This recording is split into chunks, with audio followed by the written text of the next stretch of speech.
Hello, welcome to Old Nerd Buys Comic Books. This is episode 3. This time, the hoarder in me decided he was going to buy this lot on eBay, which was full of Jim Lee issues and a couple of Arthur Adams. Well, no, just one Arthur Adams gem. But let's go through it. You see, the newsstand editions are the ones that seem to command a higher price. These, since it has Spider-Man down in the corner instead of a UPC, these are direct issues. These were sold in comic shops, so they were the direct market. If it had a UPC signal, if it had a UPC code on it, it would be a direct, or it would be a newsstand edition, because it would have the UPC code on there for the bookstore, the supermarket, wherever that's not a comic shop that was selling it, wherever they could scan the UPC code or whatever. These have no UPC, so these were sold in comic book shops.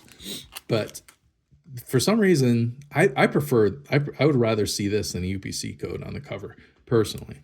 But the UPC code, they're worth more money to collectors because it's probably rare to find them in good condition since they weren't sold at a comic shop. So just, any Tom, Dick, or Harry could have bought it, and the store that sold them might not have taken the best care of them.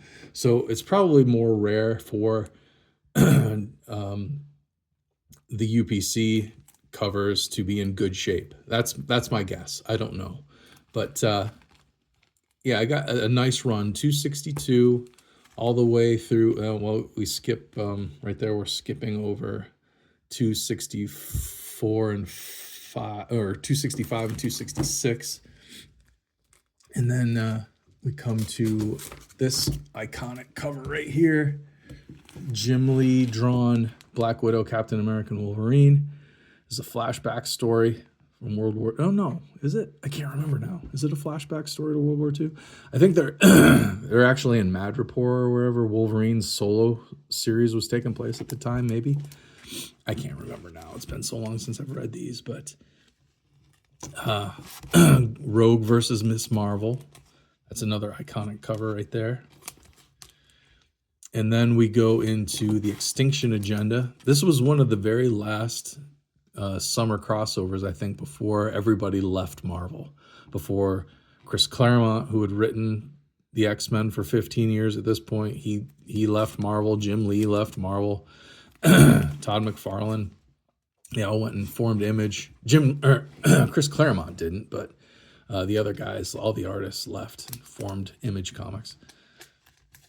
But yeah, this is like the end of Jim Lee's run on the Uncanny X-Men, basically, right here.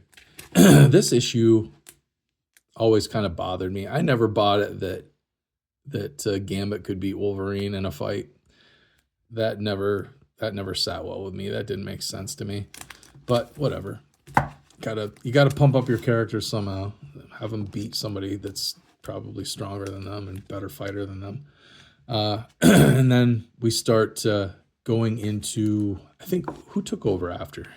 See, this is Andy Kubert doing his best Jim Lee style. Like, you can tell it's Andy Kubert, but it definitely looks like he's trying to do a Jim Lee style.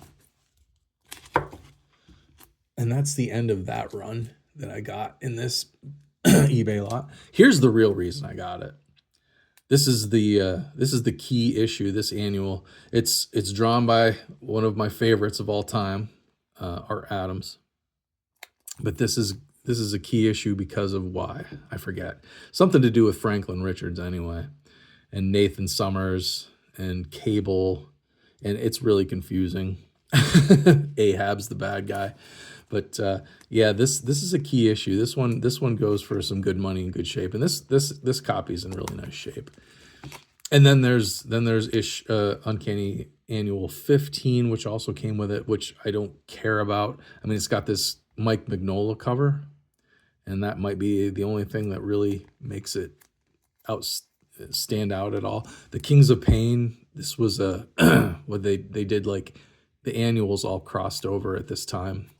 And I think I have all of these already. So once I get around to reading my comics in order, once I get to 1990 or whenever this was, I'll finally figure out what this was, because I don't believe I read this back in the day when it came out. I was kind of dipping out of comics at this point in time.